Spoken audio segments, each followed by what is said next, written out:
നമ്മളെ ഫോണിൽ ആവശ്യമുള്ളതും ഇല്ലാത്തതും എത്രയോ മെസ്സേജ് വരുന്നു. നമ്മൾ പലതും ലൈക്ക് ചെയ്യുന്നു, ഷെയർ ചെയ്യുന്നു. അങ്ങനെ അതുകൊണ്ട് പ്രത്യേകിച്ച് ചിലപ്പോൾ ഗുണം ഉണ്ടാവില്ല, ചിലപ്പോൾ അതുകൊണ്ട് ദോഷം ഉണ്ടാവും.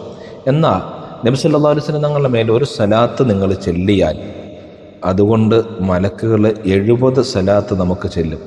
നിങ്ങൾ എന്തായാലും ഈ വീഡിയോ ഒന്ന് ഷെയർ ചെയ്യും, കുറേ ആളുകളിലേക്ക് എത്തട്ടെ, അവർ സലാത്ത് ചെല്ലട്ടെ. അള്ളാഹു സലാത്ത് ചൊല്ലി വിജയിക്കുന്നവരിൽ നാം ഏവരെയും ഉൾപ്പെടുത്തി അനുഗ്രഹിക്കട്ടെ. പ്രിയമുള്ളവരെ, ഒരാളൊരു സലാത്ത് എഴുതി ആ കിതാബ് എത്ര കാലം നിലനിൽക്കുന്നോ അത്രയും കാലം മലക്കൾ അവർക്ക് വേണ്ടി പ്രാർത്ഥിക്കുകയും ദുആ ചെയ്യുകയും ചെയ്യും. പ്രിയമുള്ളവരെ, നമ്മുടെ സലാത്ത് എക്കാലവും ഇതിങ്ങനെ ഷെയർ ചെയ്യുന്ന കാലത്തോളം, ലൈക്ക് ചെയ്യുന്ന കാലത്തോളം നമുക്ക് മലക്കുകളുടെ പ്രാർത്ഥന കിട്ടാനത് കാരണമാവുമല്ലോ. ഇൻഷാ അല്ലാഹ് അതുകൊണ്ട് കൂടുതൽ സ്വലാത്ത് ചൊല്ലി നമുക്ക് വിജയിക്കാം. അല്ലാഹുമ്മ സ്വല്ലി അലാ സയ്യിദിനാ മുഹമ്മദിൻ വഅലാ ആലിഹി വസഹ്ബിഹി വസല്ലം. ഏതെങ്കിലും ഒരു സ്വലാത്ത് നമ്മുടെ ജീവിതത്തിൽ പതിവാക്കുക, അത് ചെല്ലുക, പ്രചരിപ്പിക്കുക. ഈ പരിശുദ്ധ